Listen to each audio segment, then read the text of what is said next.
Profesor oleh Zaki. Allah memberkati mereka. Tafsiran ayat 244 dan ayat 245.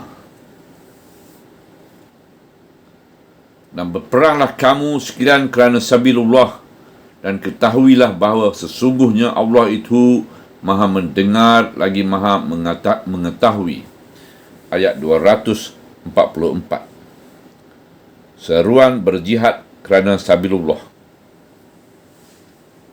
Di sini kita dapat memahami sebahagian dari tujuan peristiwa ini, iaitu kita dapat memahami sebahagian dari hikmah Allah menceritakan pengalaman ini kepada kaum muslimin dalam generasinya yang pertama dan dalam seluruh generasinya yang lain, iaitu janganlah kamu enggan berjihad kerana sabilullah, kerana cintakan kesenangan hidup dan takutkan mati, sebab mati dan hidup itu berada di tangan Allah.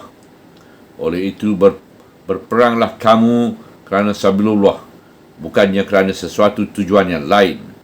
Dan berjuanglah kamu di bawah panji-panji Allah, bukannya di bawah panji-panji yang lain. Berperanglah kamu kerana sabilullah, dan ketahuilah bahawa sesungguhnya Allah itu Maha mendengar lagi Maha mengetahui. Ayat 244. Maksudnya Allah mendengar segala perkataan dan mengetahui segala rahsia atau tujuan di sebaliknya. Allah mendengar segala permohonan dan memperkenankannya, dan Dia mengetahui pula segala sesuatu yang mendatangkan kebaikan kepada kehidupan dan hati mereka. Berperanglah kerana sabilullah, kerana dalam perjuangan ini tidak ada amalan yang sia-sia di sisi Allah, Tuhan yang mengurniakan hayat dan mengambil balik hayat.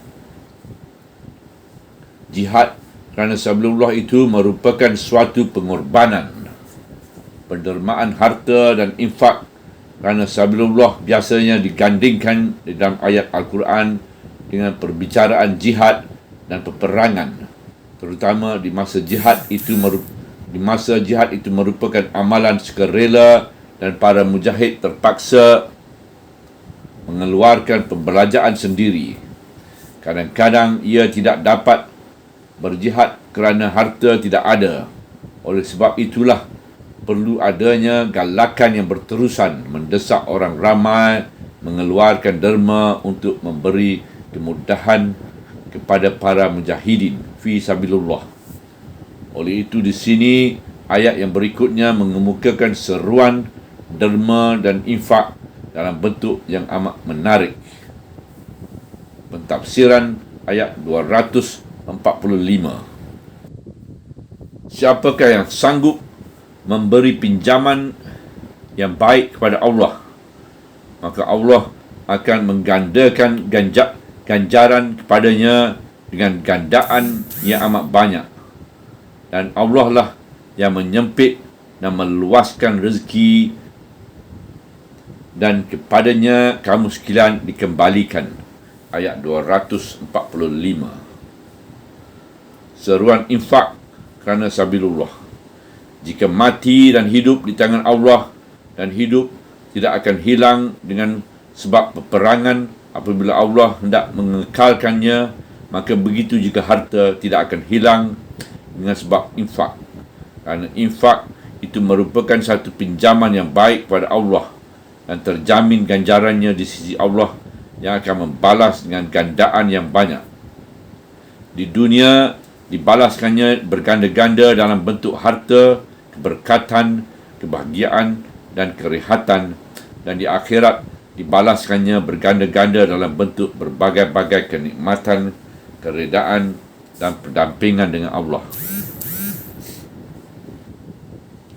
Punca kaya dan miskin adalah terpulang kepada iradat Allah, bukannya kerana sikap tamak dan bakil, dan bukan pula kerana berperanan dan infak.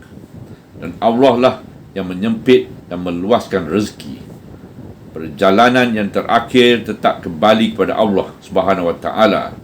Di manakah letaknya harta kekayaan, sedangkan manusia sendiri semuanya pulang kepada Allah. Dan kepadanya kamu sekalian dikembalikan. Penghujung ayat 245. Jika demikian, apalah gunanya takut kepada mati, dan apalah faedahnya takut kepada kemiskinan? Kerana mahu tidak mahu kepada Allah jua kita kembali. Oleh kerana itu, hendaklah orang-orang yang beriman sanggup berjihad kerana sabilillah, dan hendaklah mereka sanggup mengorbankan jiwa dan harta. Yakinlah bahawa bilangan nafas mereka adalah terbatas dan rezeki mereka juga terbatas. Mereka lebih baik menghayati hidup yang kuat, bebas, berani dan mulia. Dan selepas itu, mereka sekalian akan dikembalikan kepada Allah. Pengungkapan yang seni.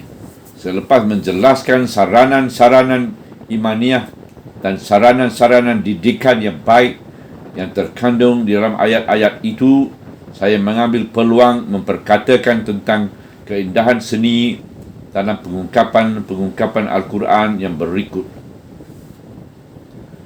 Apakah tidak engkau melihat kepada orang-orang yang telah keluar dari kampung halaman mereka, sedangkan bilangan mereka beribu-ribu orang kerana takutkan mati? Ungkapan ini menayangkan perhimpunan ribuan manusia yang berjejar-jejar dengan satu gambaran yang hebat yang hanya dilukiskan oleh dua perkataan. Alam tara, apakah tidak engkau melihat?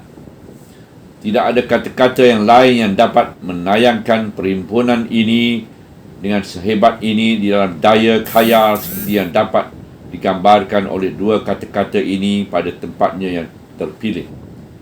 Kemudian dari pandangan perhimpunan ribuan manusia yang takut mati dan berpaling-paling cemas dan gelisah itu beralih pula kepada pemandangan maut yang tiba-tiba meragut nyawa mereka dalam satu saat, dan dari celah-celah kata-kata matilah kamu.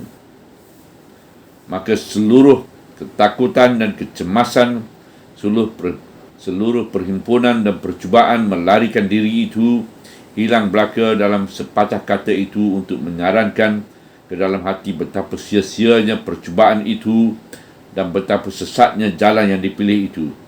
Di samping menyarankan betapa tegasnya qada Allah, qada ilahi, dan betapa pantasnya keputusan Allah. Kemudian Allah telah menghidupkan mereka kembali.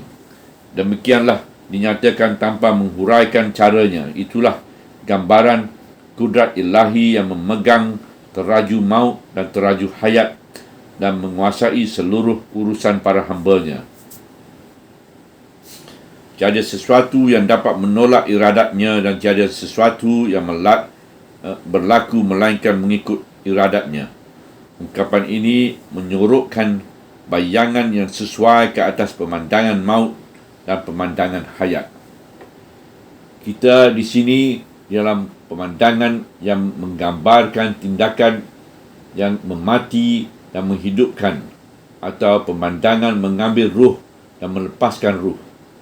Apabila diterangkan persoalan rezeki, maka Al-Quran mengungkapkan begini, dan Allah lah yang menyempit dan meluaskan rezeki, iaitu selaras dengan hakikat, dengan harakat mengambil ruh dan melepaskan ruh, dan dengan seringkah itu juga.